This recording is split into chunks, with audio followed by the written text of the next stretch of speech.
Hello everyone, welcome to Jumbo IS. So this will be our day 2 of coverage of environment current affairs through MCQs. I hope that you already have covered day 1 and you also have studied the day 2 notes in advance. Because if you have studied the day 2 notes, then these MCQs will be very easy for you guys. Okay, so there will be a kind of revision of your notes. So let's start with the first MCQ without wasting any time. So first MCQ says what? With reference to polymetallic sulfides, consider the following statements. This is very important because recently India has bagged the second contract for the exploration of minerals in the Carlsberg Ridge in Indian Ocean. Okay, so that was important and that's why this fact is in news and we have made MCQs for that. First of all, polymetallic sulfides are formed primarily along divergent tectonic plate boundaries. Divergent plate boundaries are basically where two plates are diverging from each other.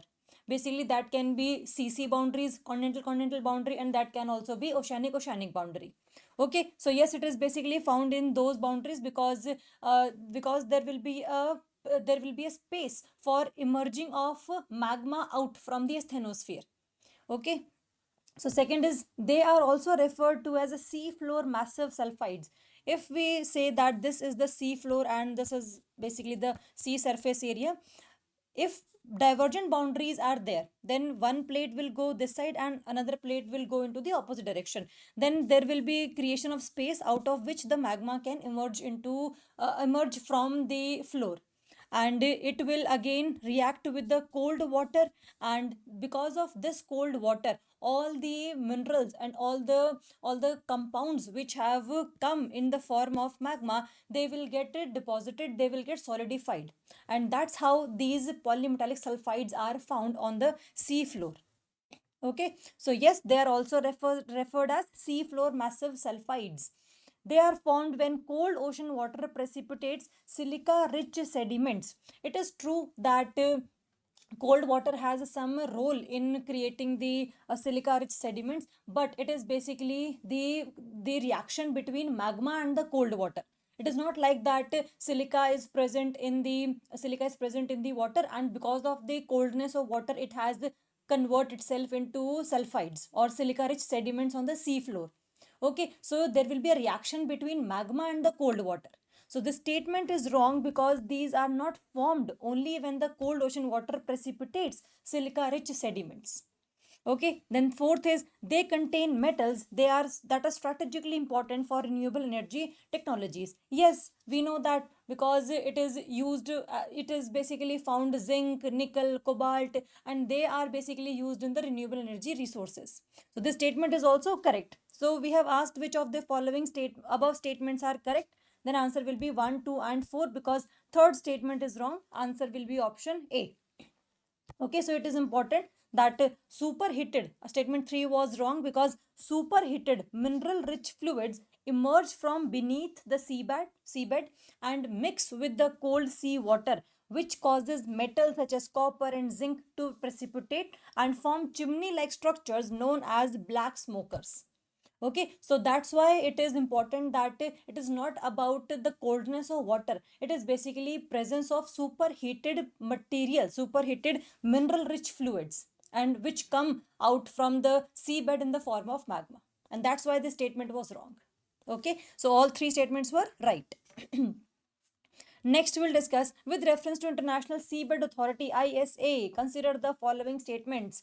It was established under UN clause, United Nations Convention on the Law of Sea 1982. Yes, this convention was adopted in 1982 and it came into force. It came into force in that year only.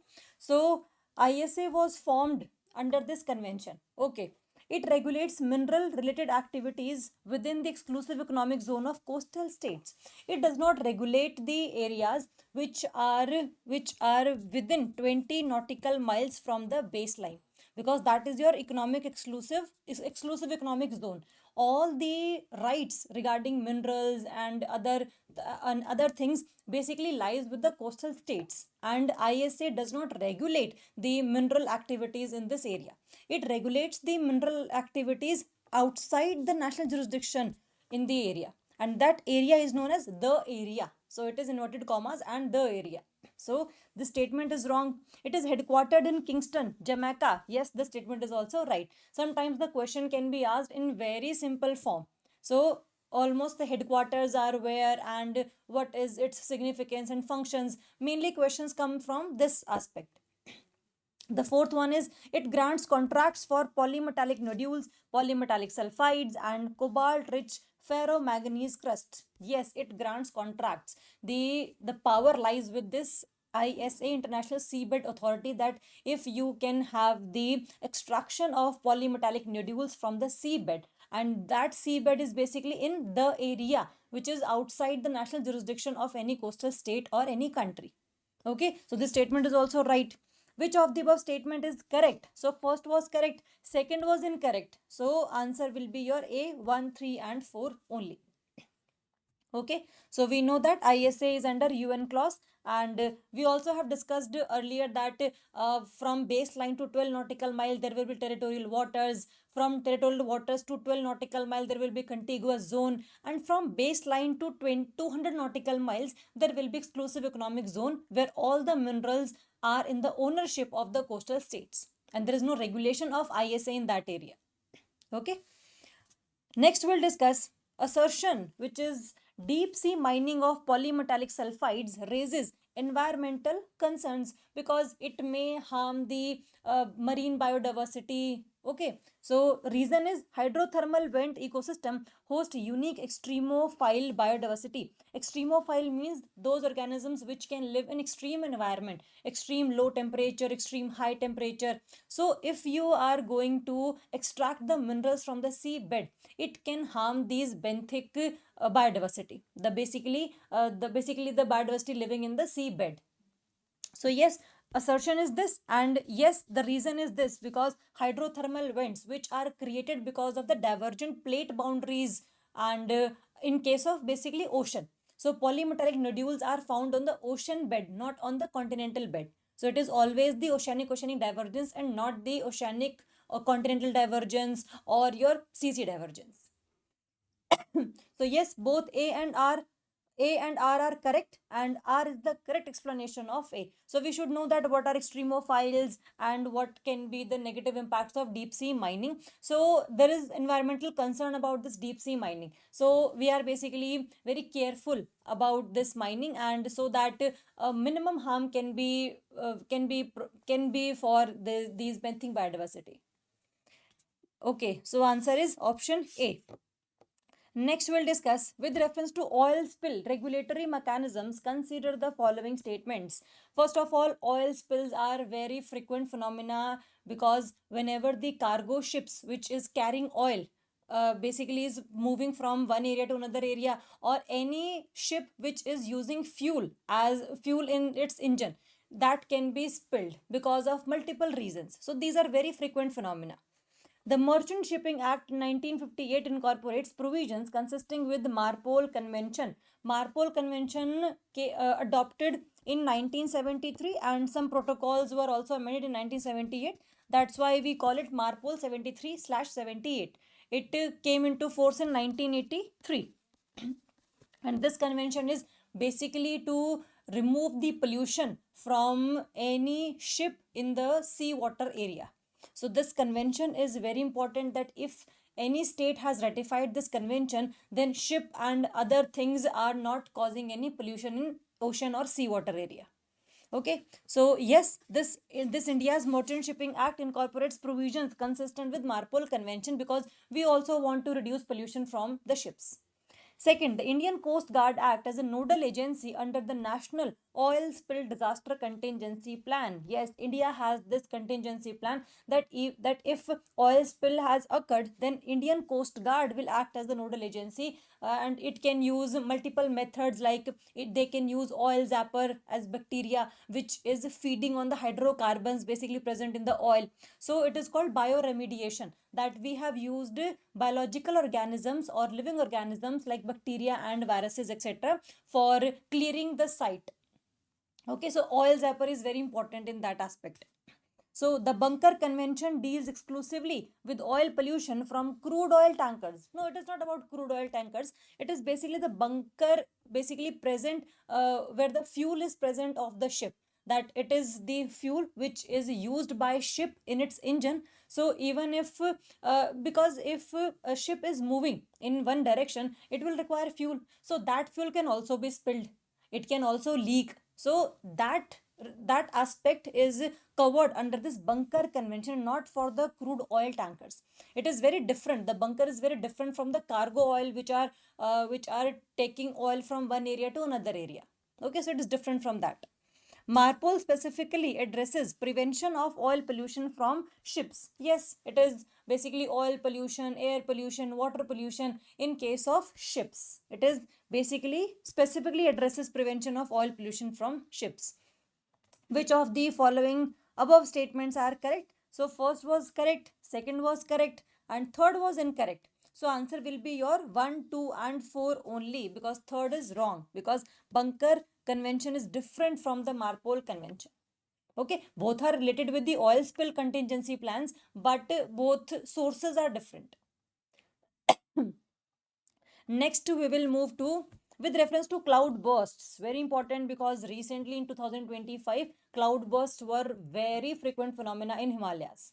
So consider the following statements about that. A cloud burst involves rainfall exceeding 100 millimeter per hour over a localized area. If in 20 to 30 kilometer square area, if rainfall is more than 100 per hour, then that condition will be considered as a cloud burst. That a huge amount of water has been precipitated from the cloud.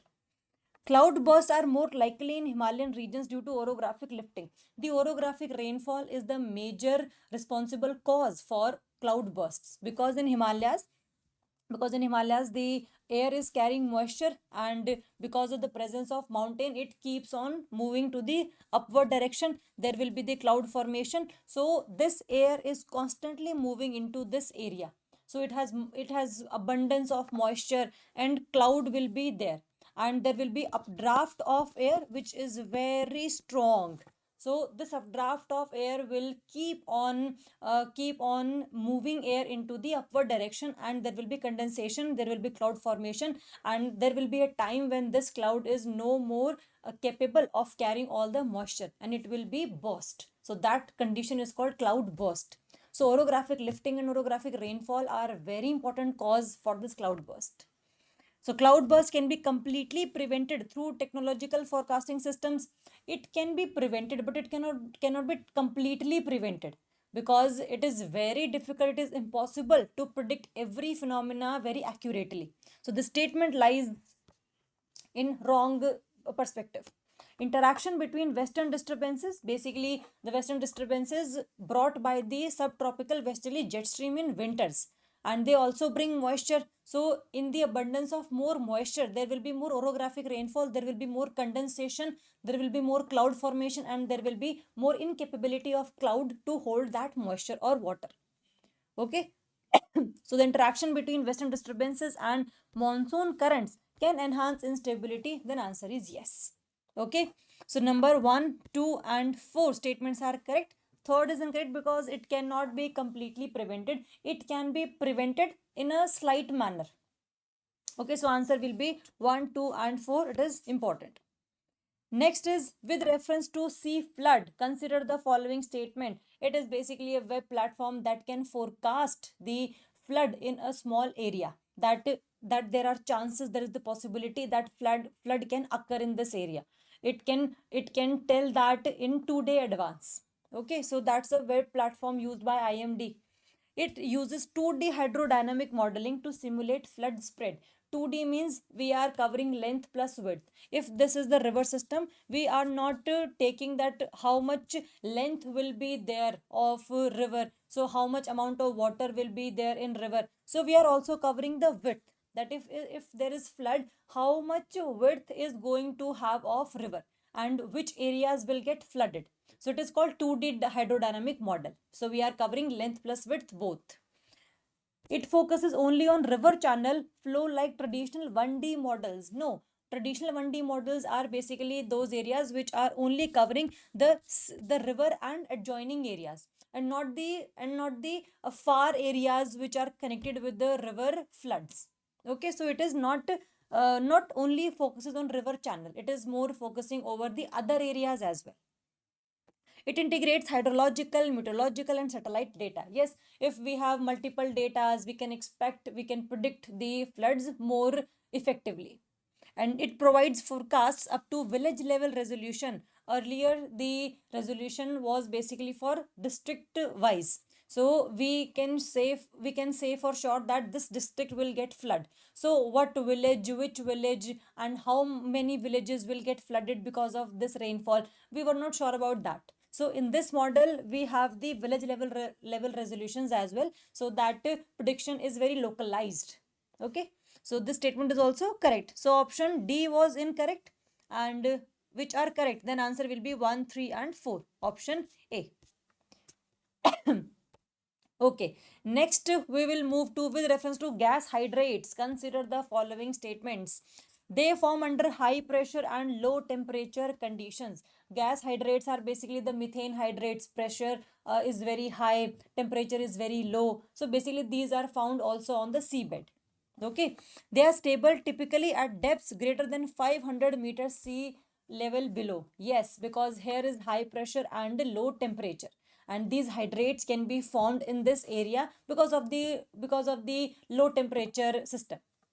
They are conventional hydrocarbon resources. These are not conventional, these are very unconventional, that we are not using it traditionally. So we are using these gas hydrates of or methane hydrates recently. So it is not conventional, it is unconventional. India has deposits in Krishna Godavari basin. India has, yes, deposits in Krishna Godavari basin, in Andaman Sea, and in Mahanadi River basin. So, yes, India has these kinds of gas hydrates, and they are basically found and formed under high pressure plus with low temperature conditions, which are correct. So they are unconventional and not conventional. Then answer will be your 1, 2, and 4 only. Option A. So it is very important to know that how these gas hydrates forms. They are formed when methane is trapped in water molecules under very high pressure and with low temperature. Then these hydrates will be formed, and this methane can be used as fuel in vehicles, in cooking fuels, and etc. Okay, so methane has a very high inflammability, so it can be used as fuel. Okay, so methane gas is very important, and methane hydrates formed when it is trapped, when methane gas trapped in water with high pressure and low temperature. Okay, next we will move to next question. With reference to CDRI, consider the following statement. CDRI is basically Coalition for Disaster Resilient Infrastructure. That it is the group of countries which are working in the direction where infrastructure can be developed as disaster resilient. Cyclone is here, typhoon is here, flood is here. Infrastructure will not get destroyed because these are disaster resilient. Okay, so that infrastructure is very important for India as well, because India is also hub for multiple disasters like floods, cyclones, and tsunamis, and etc. Okay, it was launched at the UN Climate Action Summit in 2019. Yes, this year is very important, that 2019 was responsible, and CDRI was India led initiative, and multiple countries are now the part of CDRI. India is the permanent co-chair of its governing council, because as this coalition is led by India, it is permanent member for its governing council. So all decisions will be taken by India as well. Okay, so India has a very important say in every decision. IRIS supports small island developing states. IRIS is basically infrastructure resilient in island states, because these island states are specifically very much prone to cyclones, tsunamis, and climate change and global warming, sea level rise. So every infrastructure should be disaster resilient. So these are very vulnerable in comparison to any other country. That's why more focus should be on these island states. It can be Maldives, it can be Fiji, it can be Mauritius, it can be any island state. GIRR is legally binding treaty. GIRR is basically also to develop the global infrastructure resilient system. So that's also not legally binding. This CDRI is very voluntary membership and voluntary partnership. So it is not legally binding. If you are member of CDRI, then you are encouraged to adopt those technologies which are helpful in creating disaster resilient infrastructure, but it is not legally binding. So the statement is wrong. So all the third statements are right, which are correct. Then answer will be your 1, 2, 3 only. Okay, next we will move to, with reference to green municipal bonds, consider the following statements. Green bonds means every penny that have been invested in these bonds will be used for the green environmental projects, like installation of solar power plant, installation of biomethane gas, and etc. Basically, so green municipal bonds consider the following statements. First of all, they are non-convertible debt instruments. Basically, what happened that urban local bodies issue the bonds, that this bond is of 100 rupees, and if you buy this bond after 1 year, will also give you 10% interest rate, that after 1 year you will get 1110 rupees. Okay, means 110 rupees. So this is one bond. So whenever after 1 year you give that bond, for example, urban local bodies has issued these bonds, and people bought that bond, and people gave 100 rupees to urban local bodies. Urban local bodies used that money for environmental projects. Okay, so after 1 year, you will be, urban local body has to give the principal plus interest amount to the investors. Non-convertible bonds are there because these bonds cannot be converted in shares. Means, if urban local body is there, and you have bought two shares of 200 rupees, then it is not like that you have 2% ownership in the company or the urban local bodies. So non-convertible means that these bonds cannot be converted into equity or shares or ownership in a company. So yes, this is important. This is right statement.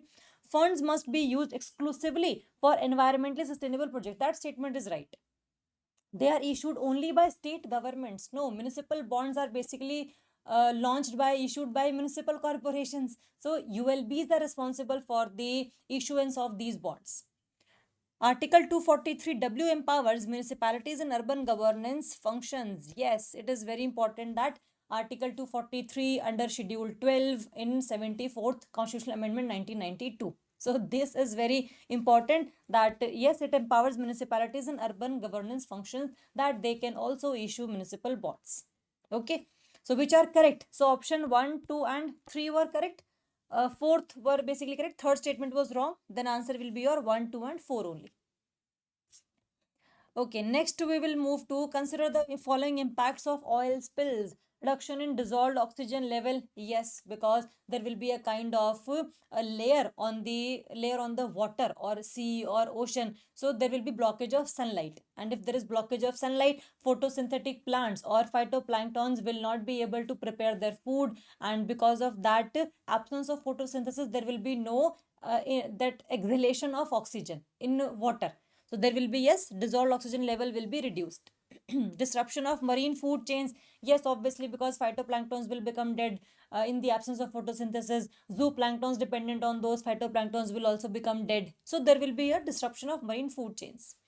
Contamination of commercially valuable fish flesh. Yes. Enhancement of benthic biodiversity. There is no enhancement, there is discouragement, there is decrease in the benthic biodiversity, because again, in the disruption of marine food chain, benthic biodiversity is basically which is present in the sea, on the seabed. So that is benthic biodiversity. So it is not enhanced, it is basically very reduced in number. So yes, which are correct? Then option 1, 2 and 3. Statement 1, 2 and 3 are correct. Then answer will be your option A, 1, 2 and 3 only. Okay, so you should know that oil spills, the causes, the reasons, the impacts, and then ultimately all the conventions like Bunker Convention, Marpole Convention, Merchant Shipping Act 1958, and etc.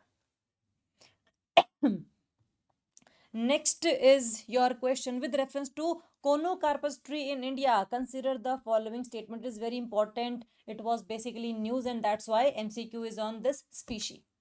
Both species of Conocarpus are native to arid regions of the Arabian Peninsula. It is not native to arid regions of Arabian Peninsula. One is for your Western Africa, which is again arid, but one is for tropical America. So that was also basically found in the forest area. So one species is, yes, in the arid regions. They are tolerant to salinity and air pollution because this Conocarpus tree is very invasive in nature. So it can survive in saline conditions, in very air pollution conditions. So it has that capability. That's why it is called invasive species. It can replace all the primitive species which are present in any area. The third is they are officially notified as invasive alien species under Indian law. Yes, these are invasive alien species, but these are not officially announced yet. They are invasive alien species according to their behavior and characteristics and not by the official notification. So this statement is wrong. So first is wrong, second was correct, third was wrong. They have been banned earlier by some Indian states as well. Yes, before Kerala, before Tamil Nadu, Gujarat and other states were also there. Gujarat and Tamil Nadu were earlier states which have banned this tree because it was invasive alien species. It was consuming more amount of groundwater, and groundwater was basically not available for any other species to consume. So all the forests were dying, so all the trees were dying, and there was replacement of primary or pioneer species of one area by invasive alien species. So this statement is also correct. So answer will be your 2 and 4 because 1 and 3rd statement were wrong. So this is basically the explanation that we have discussed already. And next we will move. Consider the following species and their ecological impacts. Number one, Lantana camara increases forest fire intensity. So all these Lantana camara, Prosopis juliflora, Parthenium hysterophorus, your Ercornea crassipus, all these are invasive alien species which are basically named because these have replaced all the primary and pioneer species of one area. So this Lantana camara increases forest fire intensity because it increases the number of flowers or the plants, and it increases the biomass, and yes, forest fire intensity is increased. Prosopis juliflora improves soil fertility through nitrogen fixation. No, Prosopis juliflora is basically also known as Vilaiti babool. So that species is not responsible for nitrogen fixation, that elemental nitrogen is converted into nitrates or nitrites that can be consumed by our plants or trees. So that's not the work of Prosopis juliflora. It was invasive alien species and it never did the soil fertility work. Parthenium hysterophorus is toxic to livestock. It is basically known as Congress grass, and yes, it is toxic to livestock. They cannot consume that because it is very kind of druggist in nature. Okay, so it is very distasteful in nature. Your Acornia crassipus reduces dissolved oxygen in water bodies. It is basically known as water hyacinth. So sometimes the local or common name will be in the question, and sometimes the scientific name will be there. So the major invasive alien species are basically these in India. So the question can come from these IAS, invasive alien species, and in also scientific manner. So yes, it dissolved oxygen in water bodies because it creates a layer and it blocks the sunlight, and because of that phytoplanktons are not able to prepare their food, and yes, there is decrease in the exhalation of oxygen, and yes, reduction in oxygen level in water. Okay, so yes, out of these statements, three statements are correct because this second statement was wrong because it does not improve soil fertility, it reduces the soil fertility. Okay, so only three. Option C will be the answer. Okay, so Lantana camara forms dense, thick, and increases forest fire intensity by providing dry biomass. Yes, it increases the dry biomass, and which can easily create or cause forest fire in slight increase in temperature. Okay. Next is tardigrades survive extreme conditions primarily due to tardigrades are those which can live in temperature minus 272 degrees Celsius to 150 degrees Celsius. So these are also called extremophiles. They can live in higher temperature, they can live in lower temperature, they can live in lower salinity area or high salinity area. So every condition in which they can survive, and that is very important characteristics of these microorganisms.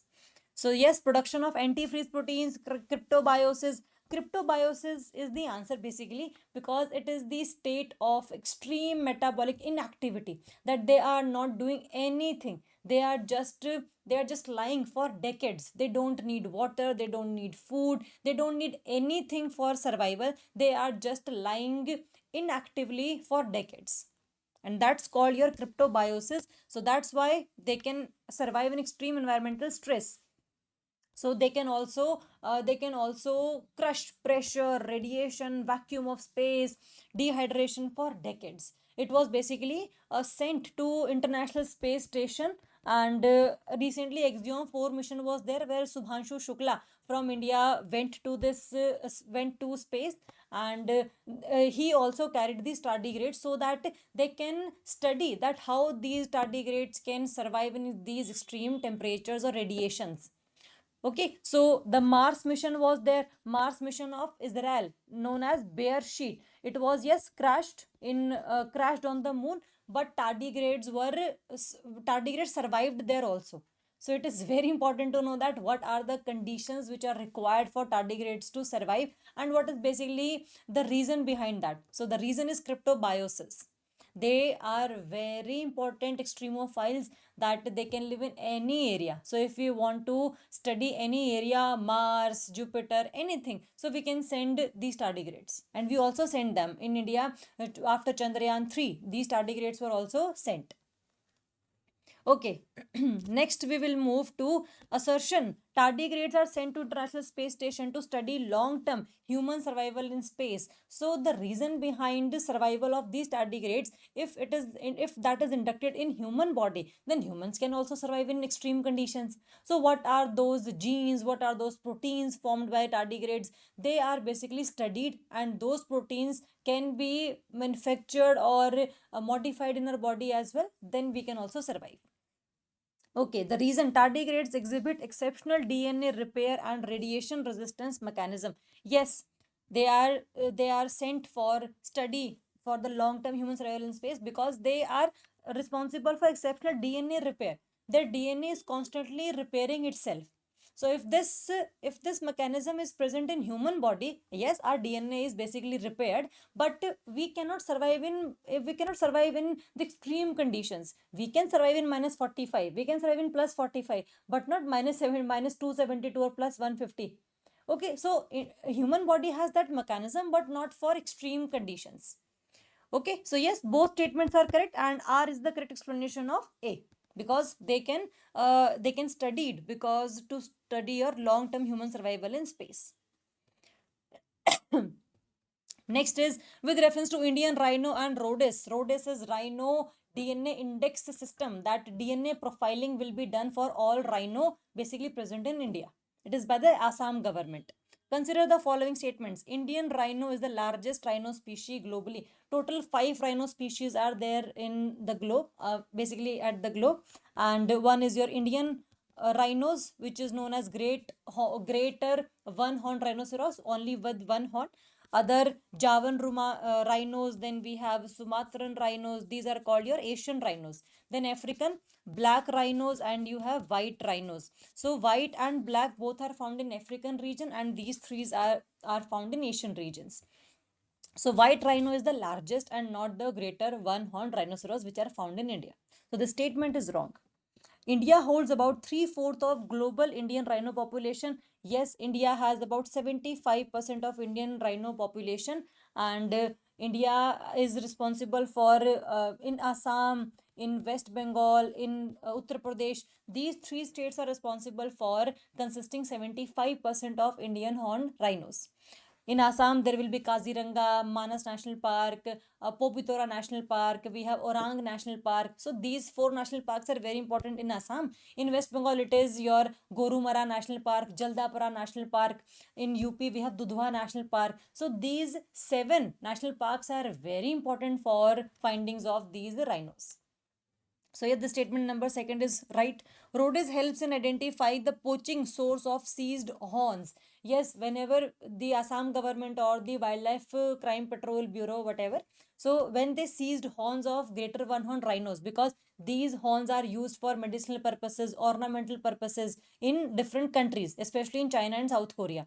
So whenever these horns are seized because they are illegally poached in different countries, so after DNA profiling, we can easily know that from which area this horn was taken. Okay, so we have all the data about all the DNAs of all rhinos. Indian rhino is listed under CITES Appendix 2, no CITES Appendix 1, because CITES Appendix 1 says that there will be prohibition of trade in those species which are threatened with extinction, and Indian rhinos is one of them. So it is in Appendix 1. So statement number second is wrong, right, and fourth is right, and third is right also. So answer will be your 2, 3, and 4. Option D is the answer. Okay. Okay, so fourth was incorrect. Oh, sorry. It is was appendix 1. Okay. Correct. So option 2 and 3 was answer. Option B is there. Okay, my mistake. Next is Sundarban Tiger Reserve is unique because it is the largest tiger reserve in India. It is one of the largest tiger reserve in India. It is second largest. After Nagarjun Sri Salem Tiger Reserve in Andhra Pradesh and Telangana, it is second largest tiger reserve because recently National Board for Wildlife has increased its area. So that's why, yes, it is second largest. So statement number 1 is wrong. It lies in deltaic mangrove ecosystem. Yes, Sundarbans area. Houses tiger adapted to saline conditions. Here the Royal Bengal tiger is present, which can drink the salt water because it has adapted itself to that condition. Is both a UNESCO World Heritage Site? Yes. Naturally. And Ramsar Site?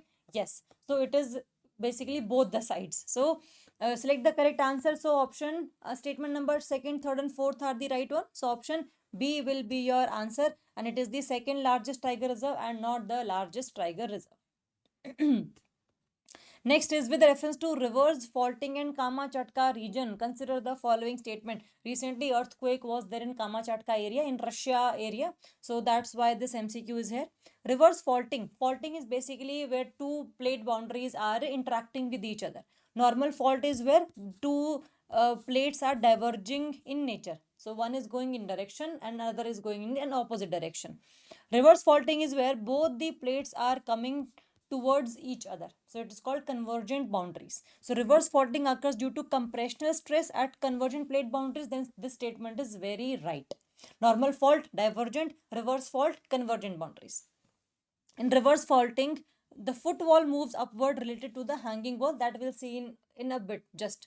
The Kamachatka Peninsula is prone to mega thrust earthquake due to subduction. Yes, Kamachatka Peninsula is basically present in Russian area where Pacific plate is subducting under Eurasian plate. So that subduction is responsible for the earthquakes, for the volcanoes, and etc. So the Pacific Ring of Fire is responsible for earthquakes and your volcanic eruptions.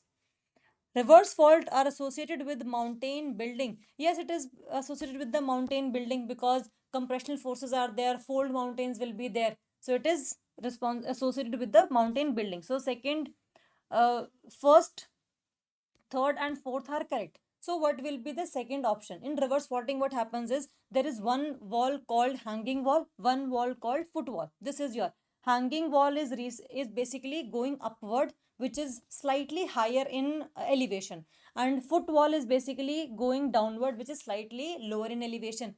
So reverse faulting will be there where the hanging wall is going upward and foot wall is going downward. Okay, so footwall should go downward, but it is written in footwall moves upward. So this statement is wrong. So second is wrong. Option 1, 3, and 4 is the right answer. So this diagram is very important. That reverse faulting, hanging wall going upward, footwall going downward. Both are converging with each other. So it is about the difference in the elevation. Next, we will move. Consider the following statements regarding the Pacific Ring of Fire. All this Pacific Ocean. This is your North America. This is your South America. This is your Australia. Then this is your Eurasia. So this Pacific Ring of Fire is there where all the regions are responsible for the subduction of Pacific plate under Eurasian plate, under Indo-Australian plate, under North American plate, under Nazca plate. So everywhere subduction is going on, and nearly 75% of active volcanoes are located here. Yes, because subduction creates magma, subduction creates acidic magma, and which erupts violently, and yes, volcanic eruptions are there. So 75% of active volcanoes are located in this location. It exists mainly due to divergent plate boundaries. No, it is convergent, where oceanic and continental plate boundaries are converging with each other. Subduction results in deep trenches and volcanic arcs. Yes, whenever there is subduction, there will be the creation of trench. Okay, so trench is basically the valley in ocean area. So trench is where whenever there is one plate going downward. So this area is called your trench. Okay, and volcanic arcs. Transform boundaries dominate this region. No transform boundary. Transform boundaries are those where plates are not converging, not diverging. They are just transforming with each other. They are just parallel to each other. They are moving parallel to each other. Okay. So this statement is also wrong. So first is right, second is wrong, third is right, and fourth is also wrong. Which are correct? Then answer will be your 1 and 3 only, option A. Next we have next we have with reference to long period average, consider the following statements. LPA in India uses rainfall data from 1971 to 2020. Yes, because it is the 50-year data which is helping us to know that monsoon rainfall is below average, average, above average, and excess, etc. So the 50-year data is with us. Rainfall between 96 to 104% is classified as above normal. Basically, Indian IMD is basically responsible for the production of all the monsoon rainfall. So 87 centimeter rainfall is considered to be the average rainfall. So it is, if it is 96 to 104% of 87 centimeter, it is called normal rainfall. If it is 105 to 115% rainfall, then it is called above normal. So it is not above normal, it is basically normal. So this statement is wrong.